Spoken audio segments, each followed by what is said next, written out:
Hi, Welcome. welcome. Hi, everybody. It's Tom from Came to Believe Recovery and Alicia. Hello. Welcome to Recovery Live on Tuesday, June. It's the 20th, right, Alicia?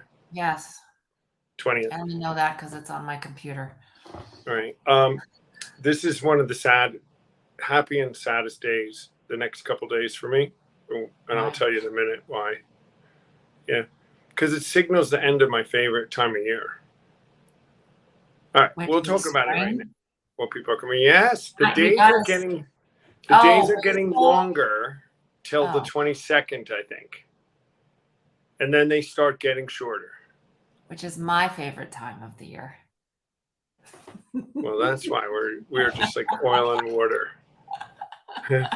Wait, I, you I you like like it the winter? darker at 4 o'clock. Yes, I like it. But 99% of the people I know are like you, including my husband. Yeah, no, I like it. Light, late 9 o'clock, light in the morning. Yeah, no, this is better. And they're going to stay on daylight savings time now, so it'll Which is my stay favorite. lighter. Oh, it's your It, favorite? it's my favorite, not yours. I mean, the days naturally get shorter because of the sun and the earth moves. But that hour shift that we do with the savings time is not going to happen anymore. So it'll stay on the lighter side. So while Is we'll that lose a real time, thing? Or is it really a true that's gonna happen for sure? yeah, it was pushed through by Congress. Yeah, Oh, mhm. starts. It's a true thing for sure. Now, someone will get in our comments here and tell me that I'm not telling the truth, probably, but Well, I don't know, um, because we hear things like that and then it doesn't happen. right. But isn't it? It's funny how we all have different um, propensities in life and what we like. And we're going to talk about growing pains today. So maybe that's something we all grow through. It's about growing pains and Accepting change and accepting people's yeah, decisions, even if it impacts my life that I don't want. yeah, and me too. And and just accepting how wrong other people are. And that's a joke, guys. But there's something to that when we say growing pains is about being in relationship with people. There's some growing pains with that, right? And being able to be and being able to be accepting tolerance and love, which is our code, which we don't always like, right, Alicia? Right. Well, I my mean, favorite saying lately is people are people-y. But I have to put myself in there too. I'm a people. So I'm people-y to people as well, but I usually make that as a statement towards all of you. Not me, but I am people-y. I am. You're and like, yeah, I people, know. anybody listening, if you think she's not telling the truth, she is peoply. I'm very people-y. She's like very peoply. Like there's two sides. There's the Alicia here. Actually, you are always pretty much the I'm same. pretty honest with my You stuff. are. Yeah, you're pretty much the same. You're straight out. It gets a little bit more intense when we're not on the air. But I mean, we all do in private conversations and things. We The are real. more able to go down the road of our own things than we are when we're in public. And that's a growing pain, learning to keep quiet and learning to be balanced and learning to live in a society with people peacefully. We don't always get our way. Right. I know. I know. Like that. You And didn't. knowing too when to have you stop me or me stop you, like, okay, we need to stop. We're being too people-y right now. Right. And so that is funny, guys. And that's a good thing about having someone as an accountability partner and someone that you can be open to that too. And I have several, but Alicia is definitely one of them in a few categories. And I'll be like, blah, blah, blah, blah, on some text, thinking I'm going to rile her up and she's going to totally. And she comes back, you need empathy. You need to feel bad for them. And I'm like, what? They're one of us. They're one of us. So I don't want to hear that because I wanted her to be on board with me on this whole thing. And then I go, all right, and we resound it out. But and then she does that to me too. I may jump on board more than talk her off the ledge. Although I talk you off a lot of ledges, I tell you that I do. Yeah, you do. when you see Alicea always has questions. I have 8 questions, or now I'm freaking out. Talk me off the ledge. Oh, here it comes. Because I want Well, clarity. It makes me feel safe and secure. With I don't understand. I need to understand. But then once you answer it, then I have 5 more questions, and it's just it's a spiral. And we're reading all the same books, Alicea and I are. A lot of it is because of this, and a lot of it's because of what we do with Came to Believe and help people. We're on the same pathway with all these things we're reading, and it's fabulous, really, because it's great. And we're going to bring it to this show in a month or so, like reviews and that are relevant to recovery and habits and learning and beliefs, and so it's all relevant to everyone's life. It really is. I mean, we can tell people take from it what you want, but it's really powerful tools to use. And take what you want and don't take what you want. All depends on how your life is going and where you want it to go. But let's talk a little bit before we bring Casarah on. I know the audience special guest Casarah is coming on today. And where are we going? I'm going to see you tomorrow. You're going to see me tomorrow. Yes. So tomorrow, folks, starts some pretty significant events for Came to Believe Recovery in the New York City area. So tomorrow evening, Alicea flies in and Dara flies in, and so does Dale Barker. And then early Thursday morning, Dale Marsh flies in from California. And the 5 of us are heading into New York City, and they're all here to do the retreat at St. Anthony's over the weekend.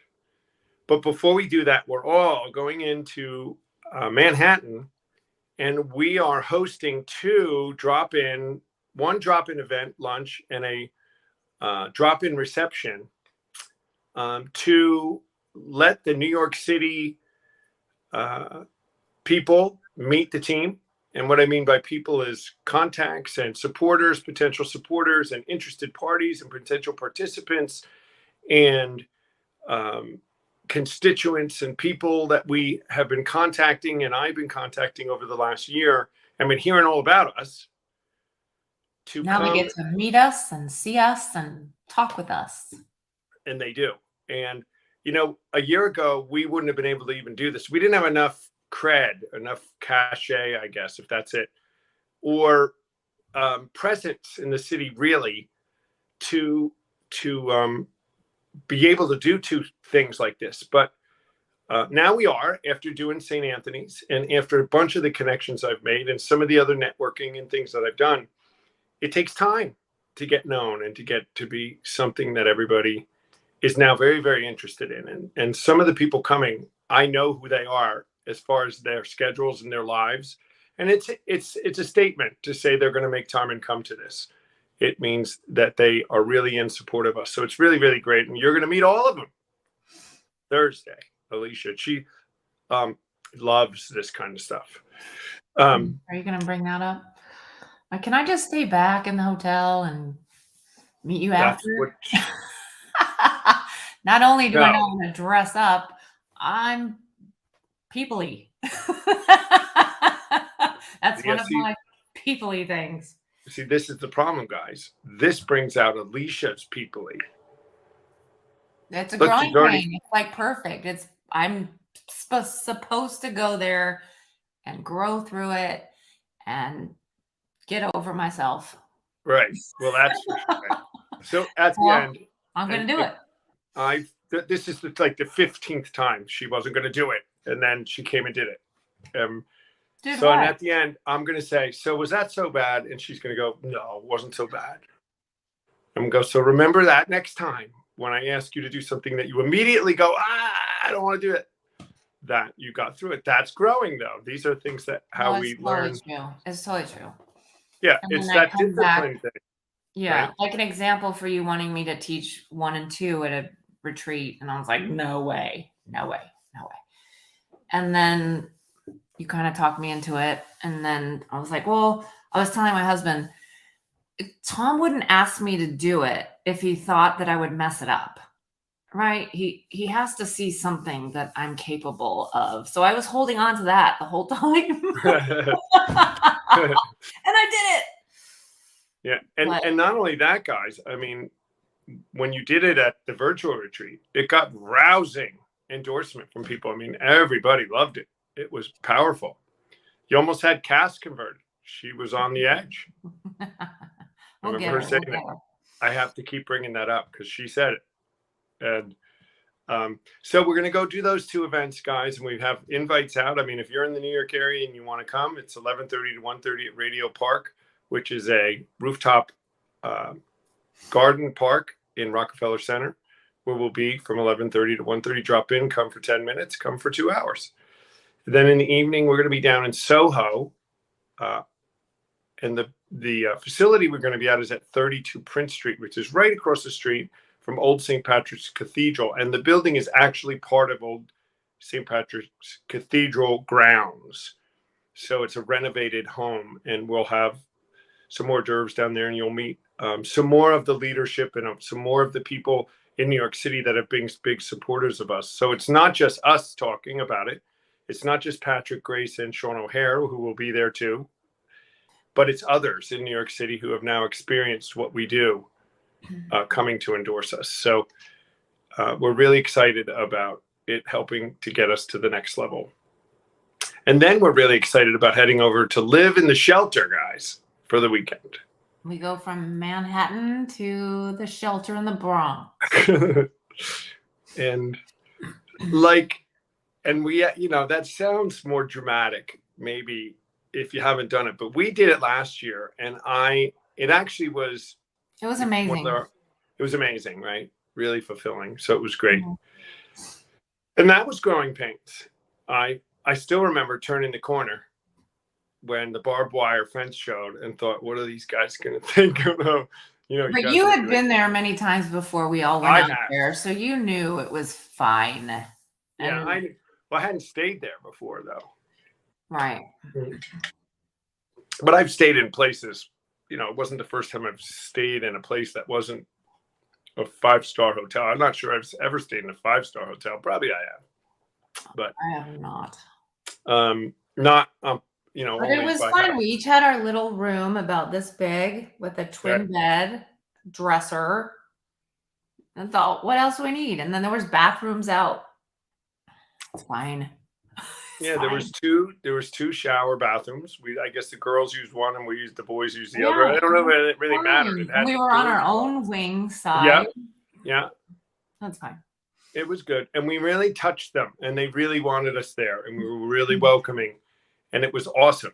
So we're expecting the same this time.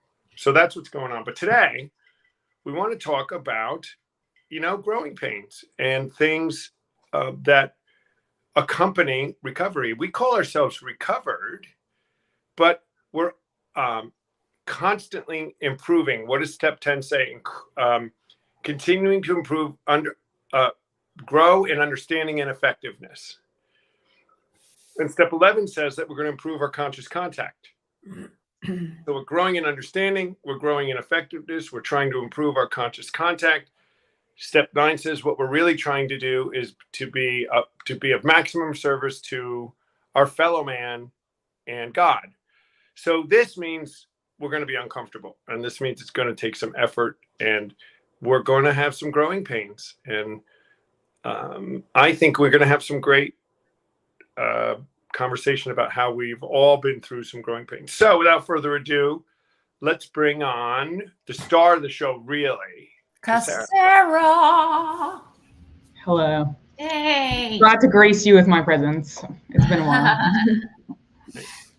Well, I love the globe in the background.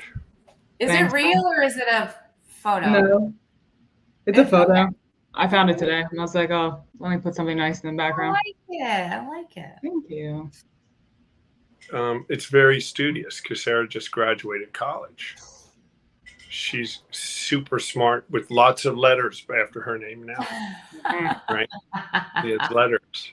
It can't. I have letters too, Casarah, and they can't take them away from us. Somebody told me that once. You get those letters, they cannot take them away from you. What is your letter? M.A. or M.S.? I guess M.A. Technically, it's arts. master's degree. Alicia, couple of M's in the room with you. I don't know. I have a BA. Yeah. Never We- used it. Good. Never used it. I graduated. Some of them say we have a BS, right? I'm full of BS, but I have a You BA. have both. So, well, let's talk about growing pains, and let's talk about. I have a couple of stories of growing pains from when I got sober, but I don't want to start off. But growing pains, I'm sure Cass has some things with this whole endeavor that she's just been through, which was going for a master's degree and living with a new dog. She's an angel. And getting married. And getting married. Next Well, year. I'll tell you there from some there. Honestly, for school, I've always liked school, and I feel like I thrive in a classroom. So that wasn't bad. Like I feel like I knew my way of studying. I know how to time management from like playing sports and going to school always. So that part I was fine. But moving in with my now fiance, there were some growing pains there. But I think it wasn't that bad. It's more, I got really good advice before we moved, and that was like, don't try to force your schedules to fit together. Like I like to get up in the morning and go to the gym and then like sit and relax and eat breakfast slowly before like I start my day, where he's like, roll out of the bed, put clothes on, go to work. And then he'll work out in the evening, and in my head, I was like, oh, we're going to sit and we're going to have breakfast together and we're going to do this. And I didn't, thank God I got that advice, because if I did that, we would have a lot of issues, because that's just not how he functions. And I wouldn't be able to function the way he likes to function without his life. But I think the biggest thing was communication. Like, I feel like you think you know how to communicate with someone, and then you're living in the same space together all the time, and your communication has to adjust to each other and has to adjust to the situation. So I know that I had to learn that sometimes I just need to let things go, which is something I struggle with. Like I like a good grudge. And it's not even like a vengeful grudge. It's like I feel it in my bones. Like if I'm angry or upset about something, like it's in my bones and I can't just let it go. It's not something I've ever been good at. Whereas my fiance, within a second, he can just like, he's literally looked at me, took a deep breath and said, I'm over it. I'm good. I understand now. And I'm sitting there like, I need like 3 business days and I'll get back to you on what I think about this situation. So that was something big that I had to learn how to fight, essentially. Like if we got into an argument or anything, I had to learn that sometimes it doesn't need to be solved right there.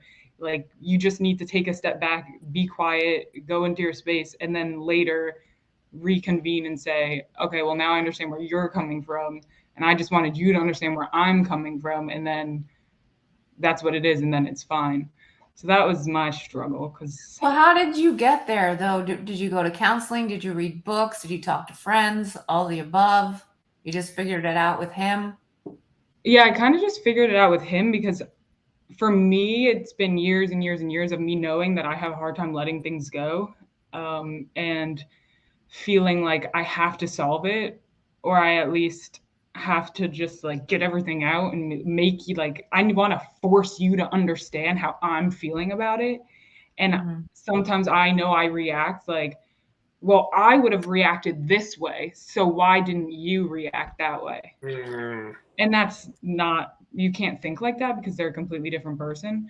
So it took a few times doing it the wrong way and having those consequences, and then finally coming and being like, it's all going to be okay. Like you don't have to, like, I don't need to talk to him 24/7. We could take a hot break and then come back and be like, okay, now I see. And once I did that, there have been times where I came back in the room and he was like, you were right. And I'm like, yeah. So sometimes you both just need that moment. But it was, honestly, it was trial and error, trying to figure it out, and really like self conversations with myself, saying like, everything's fine. Like, and sitting there and like untangling it. Cause sometimes I think we react we're reacting to that moment, but like really I'm reacting to like 10 other things that had happened prior. For sure. And then my reaction comes out. And for him, he's like, well, this was so small. What, like, why are you reacting that way? So now he's defensive. And then I'm in my head, like, these 10 things that have built up. And then I have to realize, like, he has no idea what I'm talking about. Like, he doesn't know. He's just seeing this one situation and it's like, I don't know what's happening. So you should just go over there. So that was a learning curve. So there's like, I mean, that's a wise, it's the old agree to disagree thing. And, you not everything gets solved and not everything has to be solved. It just is. But that maturity to say, all right, I understand why you feel that way. I don't get it, but I don't need to get it. But that's a maturity thing to not want them to do my thing, right? And the whole 10 things, why are we reacting that way? Gosh, that is like a human nature thing, right? Yeah. Right. And then did you ever tell yourself, Casarah, like, we're on the same team or something like that? Like, he's not out to get me. Yeah, like I always say, like, it's not coming from like a malicious place. It's like Right. it's so you have to. It's really just deconstructing why you're feeling the way you're feeling, and then looking at, well, why is he might be feeling the way he's feeling about it. And that's something that took a lot of growing pain for me to be able to sit there and like say, well, this is why I feel this way, and the way you raised your voice or responded to me made me feel like this, and that's why you got my reaction. So then he'll be like, well, your reaction caught me off guard and it made me feel this way, so then I just came back at you. And then it's like, oh, so it's like, in the end, we've had times where we're like, oh, so literally nothing happened. Like, no, it's just the way we both reacted to each other because of how I perceived where he was coming from, and then he perceived where I was coming from. And then when you sit down and talk about it and deconstruct the whole situation, you're like, literally nothing happened. We're like, oh, nothing's wrong. Okay. Move on with your day. But sometimes that happens. Yeah, Steve and Sue will do, and they're wise because they've been learning how to fight for years and years. So Steve and Sue will stop the fight like you guys do. Let's just take a break here. We need to walk away. And then they come back and they set an appointment to meet. And the appointment is to talk about this. I need this much time to talk about this, what happened today. And it's the next day. But then they come at it and they have some other skills, kind of like it's all about what did I hear and how did that make me feel what you said? And they talk it up. But from that de-escalated place, and like you said, you thought about it a minute. And sometimes, like the next day, you don't even know why you were mad about it that day. And you're like, It was the 10 other things. It's the stories about the thing. What really happened and what did you make it mean? Because this happened and I made it mean blah, blah, blah, blah, blah, when maybe it was that, but probably not. Probably not.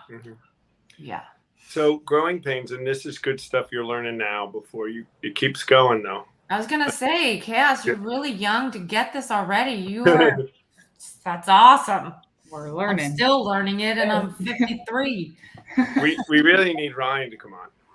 I can ask him. I don't know. Because he might just say, I'm just getting broken. I just say, which is a smart thing to do. Yes, ma'am.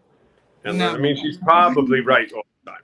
I would think she's right all the time when I deal with her. So he likes to think he's right all the time. So, well, see, this is where you got to come up with the old adage that I know is you're just going to be okay with him being wrong. Yeah. And that's the old agree to disagree thing. That does sound terrible to agree to disagree, but it can solve more issues between men and women because we are just not going to understand each other at some levels. And once you decide, I don't really have to, don't sweat the small stuff, they say. Men care about some things and women care about other things. And I could care less which side of the sink the toothpaste goes on. So if you want it on that side, that's good. I don't care. Like there's a whole bunch of pictures on the wall. I couldn't care less what pictures. Put whatever you want up. I don't care. Where do you want the furniture? Put it wherever you want. But, Don't touch Don't my mess with guitars. my guitars. Right. Yeah. At least you knew. That's funny. But And I'm going to the or gym. Bye-bye.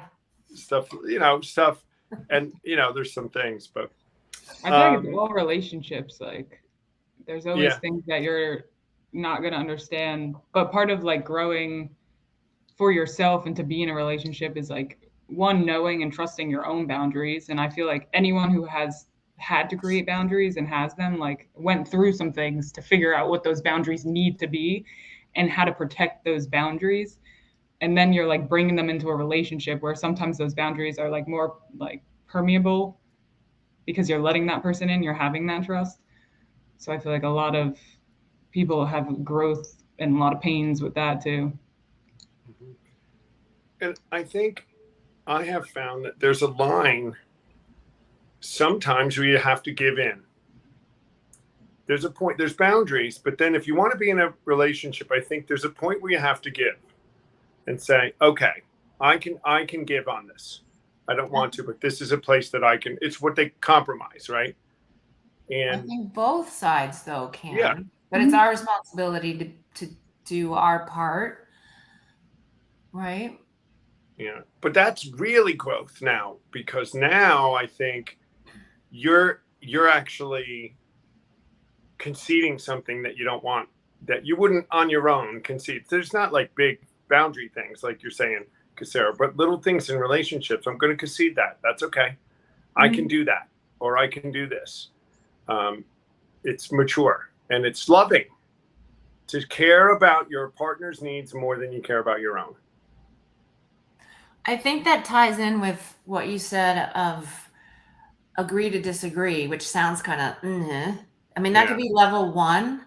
And Right. then from agree to disagree, let's grow from there. Like, for example, I'm a withdrawer. I know that. Right. My husband is a let's fix it now. What's wrong? Da, da, da, da, da. And so agree to disagree would be I'm isolating and he's just going to come like this. So I need to grow from that and I need to like come out a little bit and he needs to back up a little bit. So we both have to practice that because I'm very uncomfortable like coming out of my protection mode. But I need you to grow and he needs to know like, okay, she's an isolator. Let me back up a little, or and then we practice, we fall, we get mad again, but if you just stay in that, nothing gets better, nothing changes, right? If nothing changes. Yeah. So if we value our relationship and I want to grow, I need to come out of my box.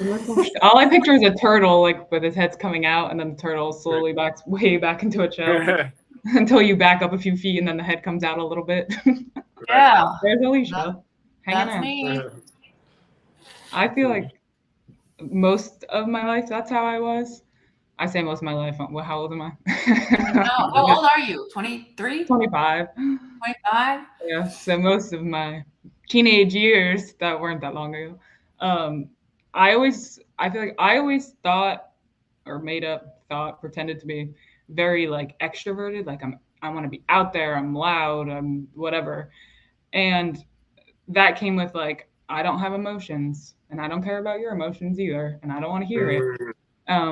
So it took a lot of time. Again, I'm saying like I'm old, but like, my teenage years and going into college to like break my own walls down. And like my aunt always helped me a lot with that because she was always the first one to tell me like, okay, you're angry. Like, why? Where is that anger coming from? Is it anger or are you just upset and disappointed all mixed together and you're like identifying as angry and like just really deconstructing what's going on in my own head. And that who I was in high school, because of wanting to kind of keep that. I used to say I was like a stray dog. Like if you ran up to me, I'm like, do not come near me and I will bite. But, and that just came from my own issues. Like I didn't know how to express my feelings, and I had a lot of feelings and I didn't know how to express them. So instead of expressing them, I just would shove them down and be like, just like very macabre, straight faced, leave me alone. unless it was with my family. And then my being upset came out as anger a lot. And so I didn't really have boundaries, especially with friendships, like because it was kind of like I just kind of latched on and I was like, take me for whatever ride you're going on. And that was fine. So as I kind of grew and into myself and like realized how to kind of like look inward and deconstruct how I'm feeling, why I'm feeling, looking at the situation from both perspectives, that's when I learned how and why I need to set boundaries for myself, especially in friendships. Like I learned the hardest lessons from being in really close friendships that I thought would be forever. And then I had to be the one that said like, this is like, has become so toxic for me that like, I was like crying every day. Like I'd come home and my mom would be like, again? And I'm like, I can't help it. Like, this is what's happening.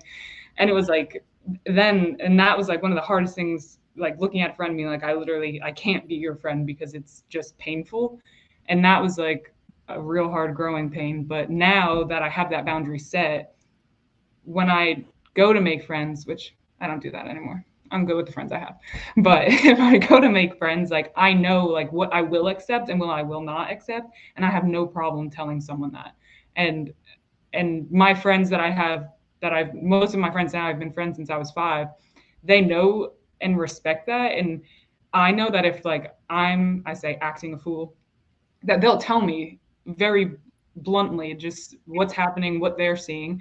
And I hope that when I come at them very bluntly and say, what are you doing? We need to get it together, that they take it with love and not, because I don't want to have to sugarcoat it. And that's like something that I'm focused on growing now is I'm going to tell you the truth, whether you want to hear it or not. And I'll say it as nicely and like well presented as I can, but I don't want to be the person that's 10 different people in 10 different rooms. Like whatever room I walk into, I want them all to say, yep, that's how she is. Like that is who she is.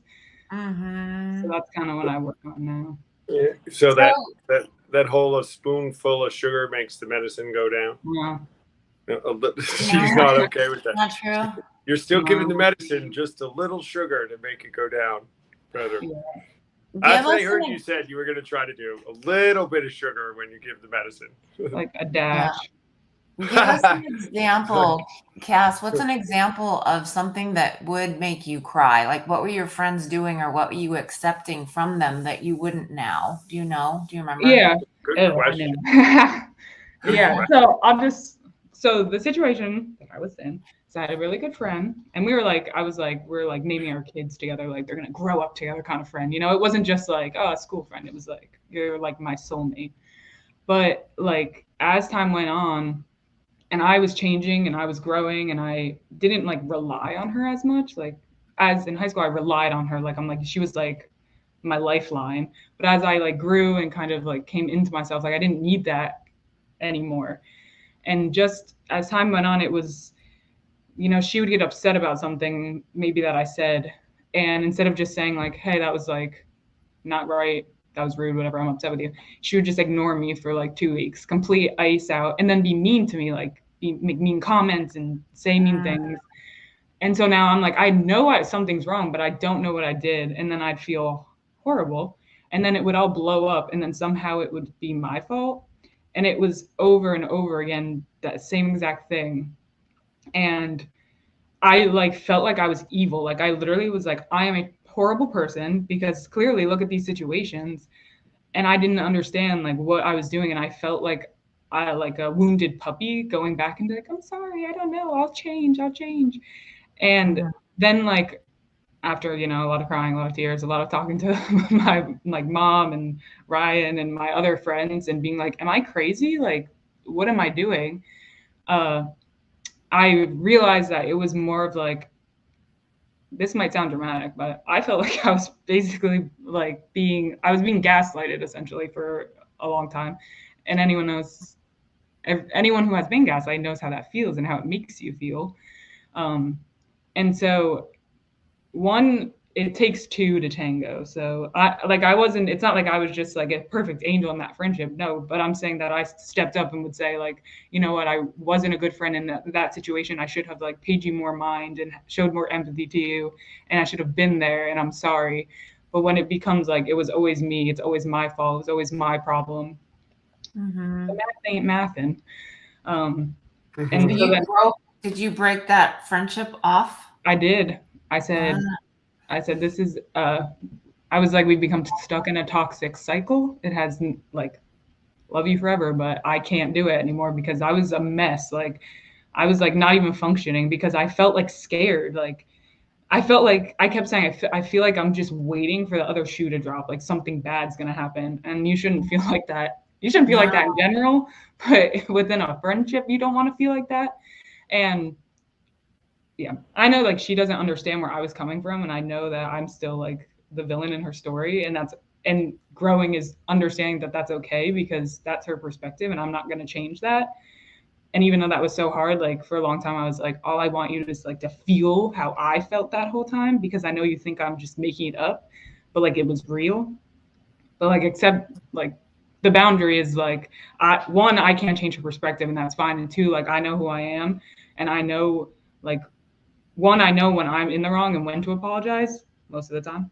But I also know when it's time to like take a step back because a lot of people will say, like, with your friends, like you should always work it out, or if you've been friends a long time, you just keep trucking along. And I don't believe in that. Like if you are in a relationship, any type, and it becomes where it's like that's how you feel, and it becomes hostile for you, and you like constantly feel down on yourself, then you bye.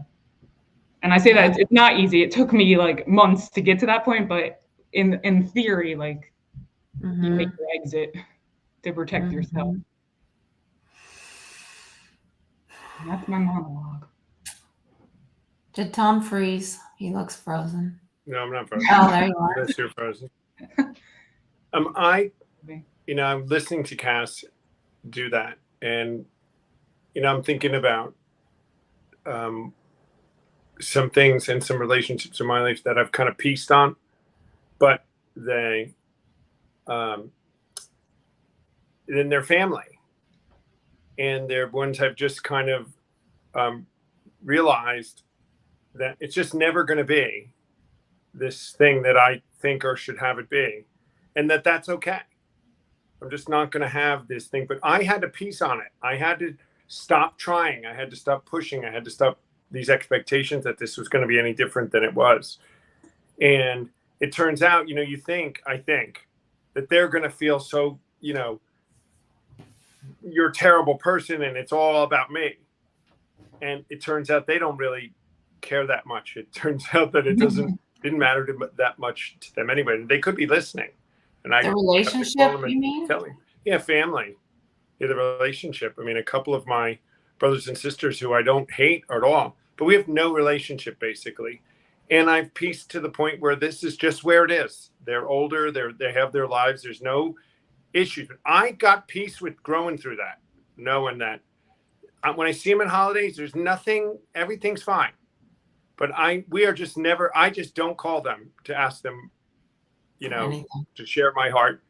I go to the cities that they live in and don't go stay with them. Well, one of them. And I've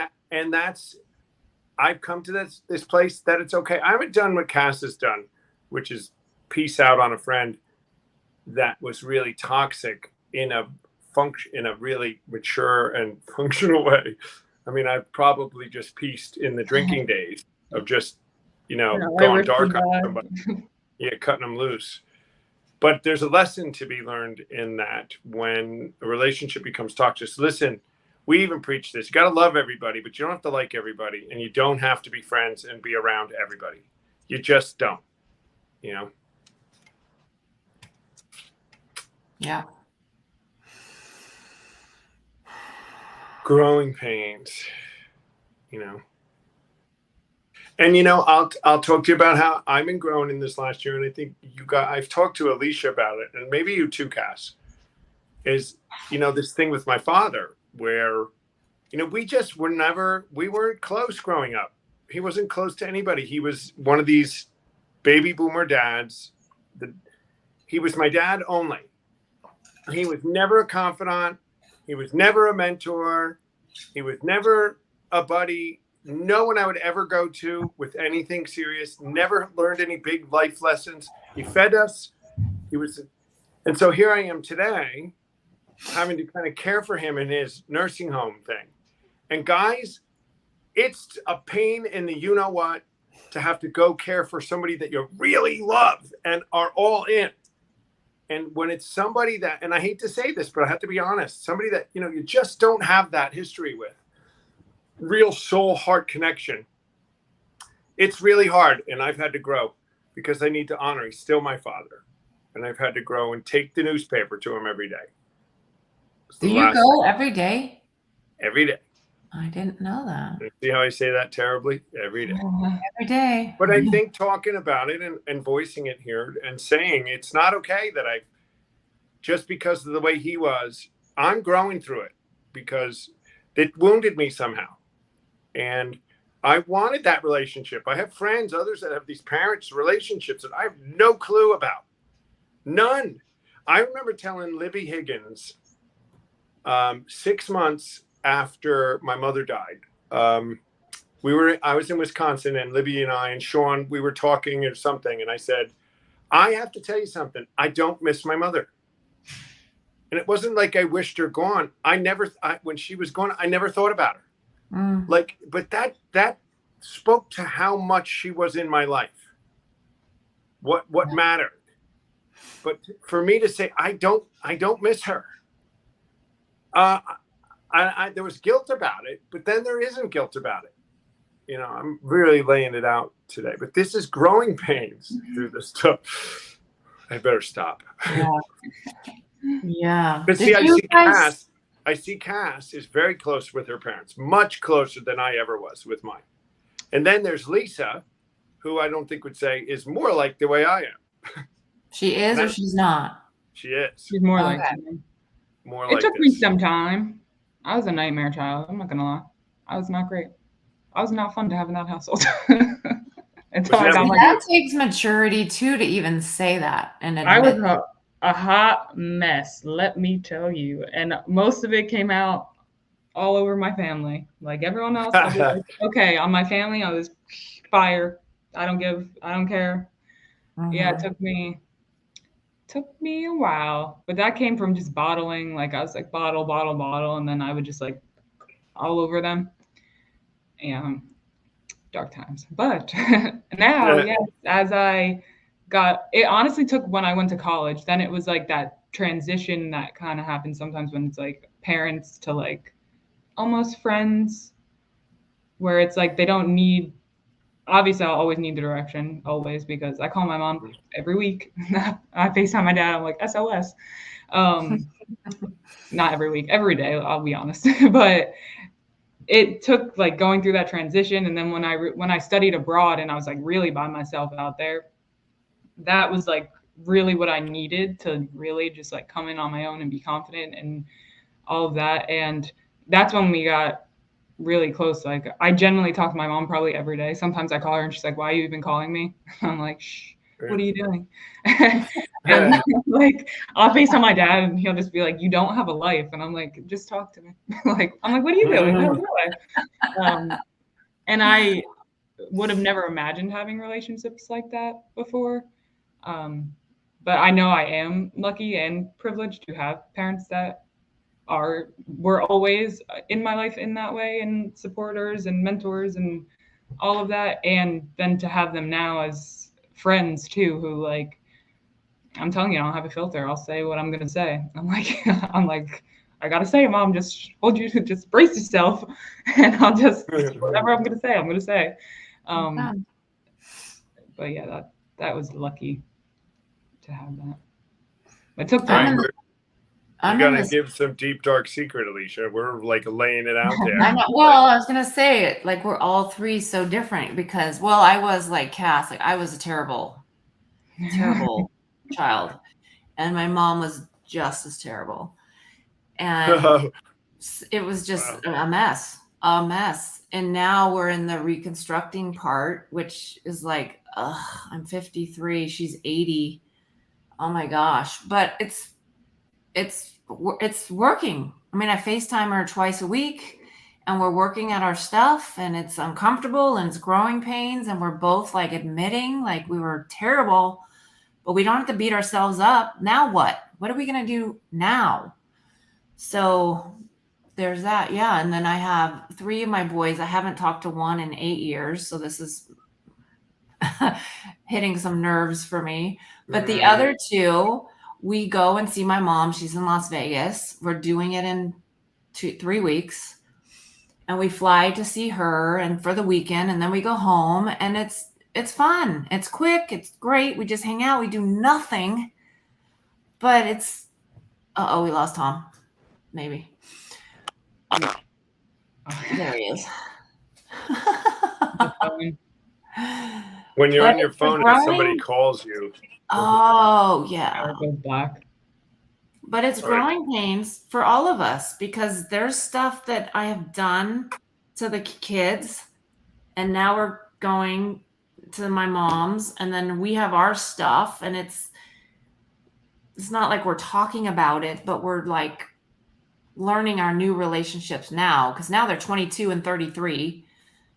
And so I'm kind of finding my mom space in that weird thing because I didn't even raise them at all. Their dad did and their stepmom did. So I'm kind of trying to find my space and just appreciate that, wow, they want to come and give up a weekend, a 22-year-old and a 33-year-old to stay with their mom and grandma, and they're all about it. So I'm trying to just be happy about that. Because when I was 22 or 33, I was not doing that.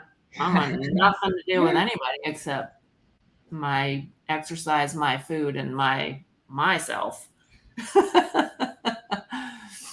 But it's still kind of like that. So, yeah. the funny or the interesting thing, I think, in this 30,000 foot view for anybody watching us from our addiction standpoint, Came to Believe Recovery and everything that we do here, one of the interesting things you'll hear us not talk about today is struggling with alcohol or drugs or any of that, as any of the growing pains has nothing to do with that. I didn't hear us say that. But what we did talk about was living in the go and making changes and growing, and we became honest, and we are transparent and able to change and able to take criticism and realize that we're not right all the time, and we got to keep growing if we want to just be better people and better in all our relationships. Got to work at it. Takes effort, and we're going to be uncomfortable. It does not have to be hard work and painful. All right. And you will not grow unless you get a little uncomfortable. You just won't. So if you want to be that person, good luck.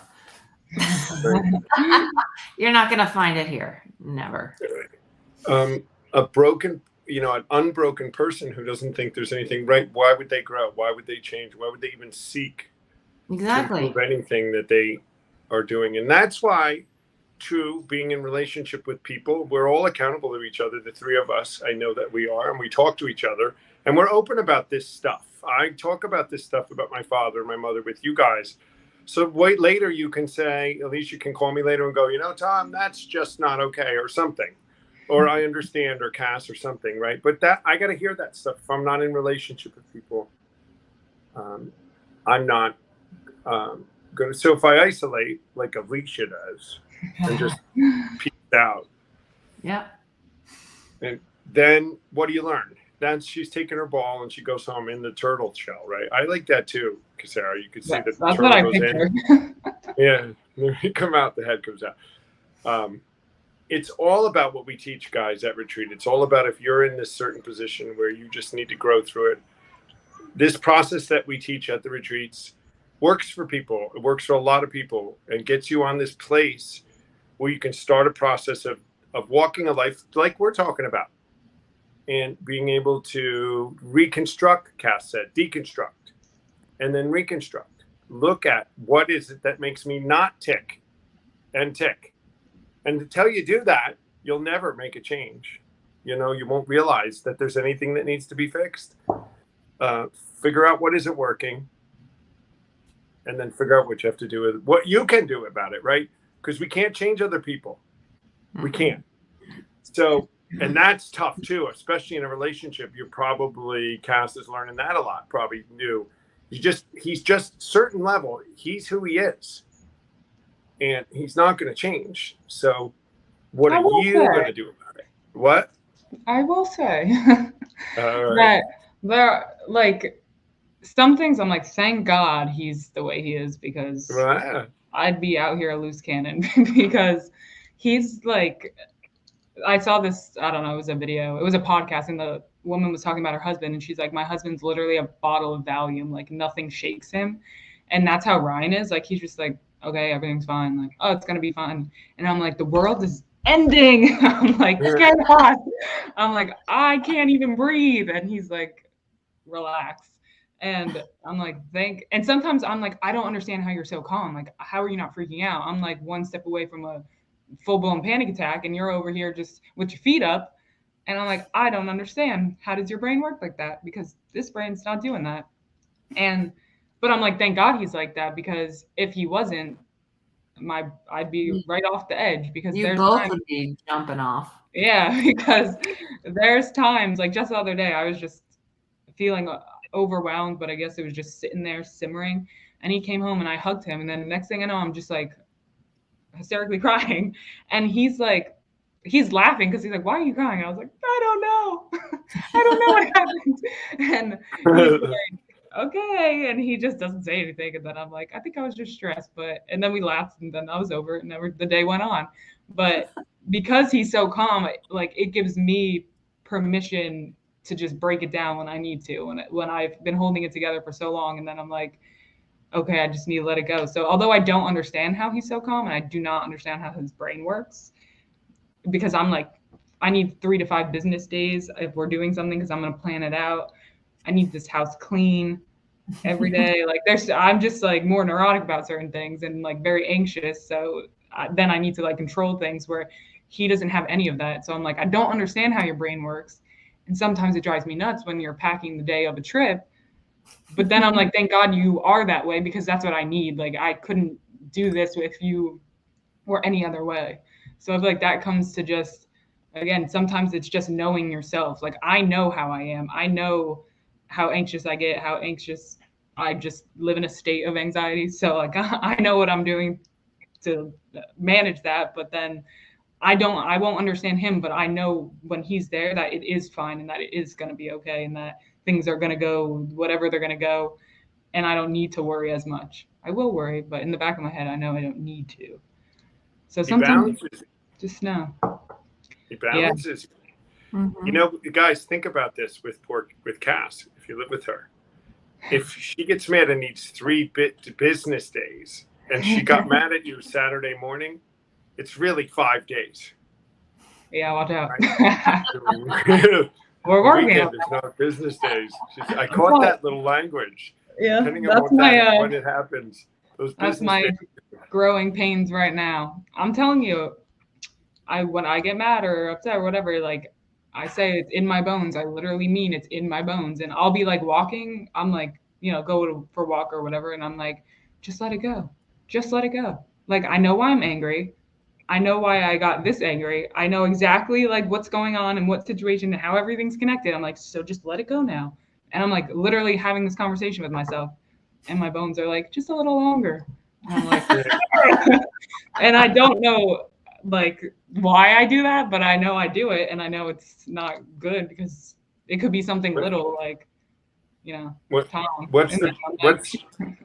Cass will know this answer. When's the best time, the worst time to talk to me on the phone? Oh my God, New York City traffic. Jesus, I was telling somebody the other night, the girls know not to pick up the phone when they know I'm driving in New York City.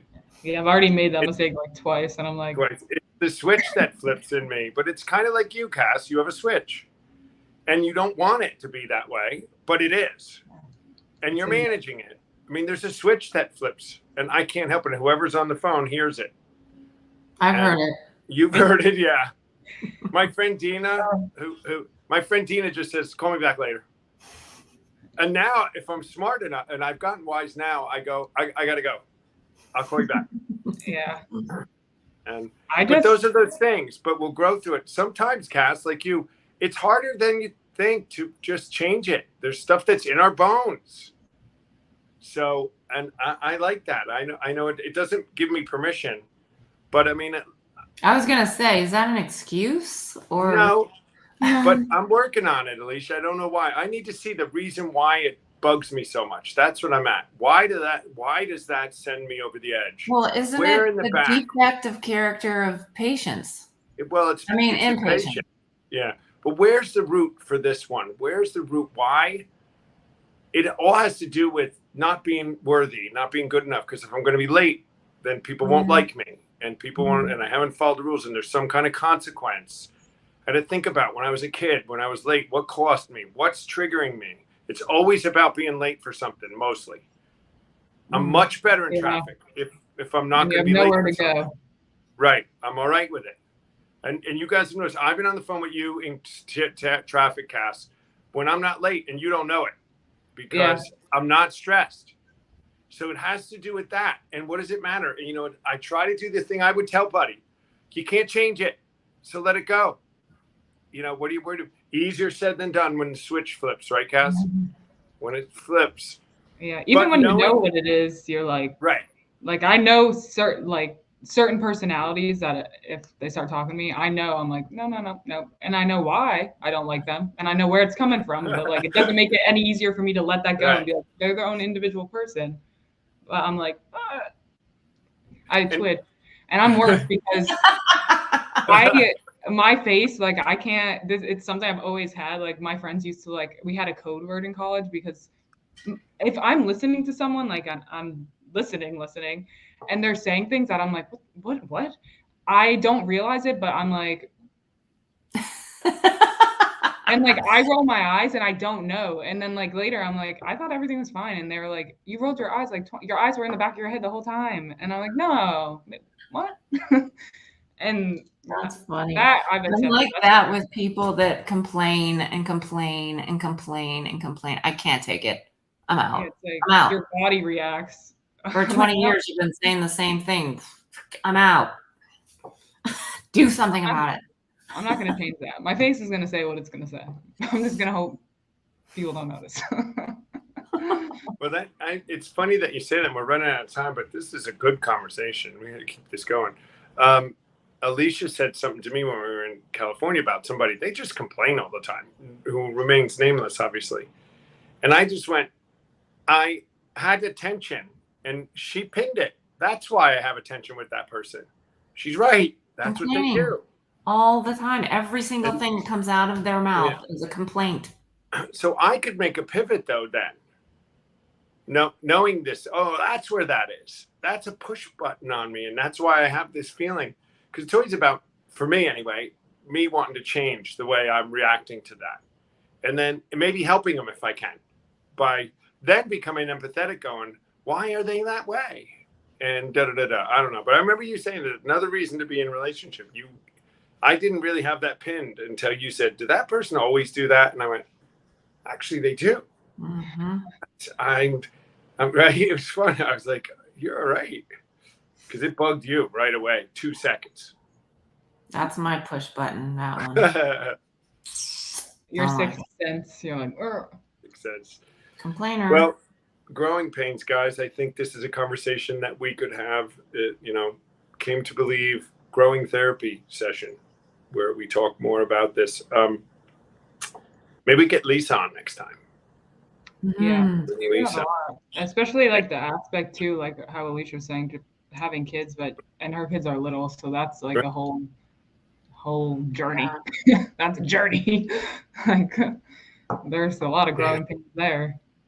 Mm-hmm. A lot of growing pains and a lot of different life scenarios, that whole trapped feeling that parents can feel with little kids when they just can't, they're in that looking out of a cage at like us who aren't in the same cage they're in. We're all in a cage, I think, somewhere. So when they think that we don't all feel somewhat stifled or out of control, we all kind of do. But it's a good thing we have a venue like this where we can come and bring these issues and keep growing, guys. Keep working on 10, 11, and 12. Keep living in the go and help spreading this message to as many people as we can. Thanks for coming on, guys. This was a great show. We went 1 minute over because it just seemed like the thing to do. And Alicia, we'll see. I love this. I'll see you tomorrow. See you tomorrow. See Alicia tomorrow. Guys, we're going to have a big report next week from the retreat. Maybe we'll come live from one of the events in New York City if Cass and Lisa think it's a good idea. Otherwise, we won't. Other than that, guys, everybody have a great week, and we'll see you next week at 10 a.m. Pacific, 1 p.m. Eastern, 6 p.m. UK. Have a great week, everybody. Peace.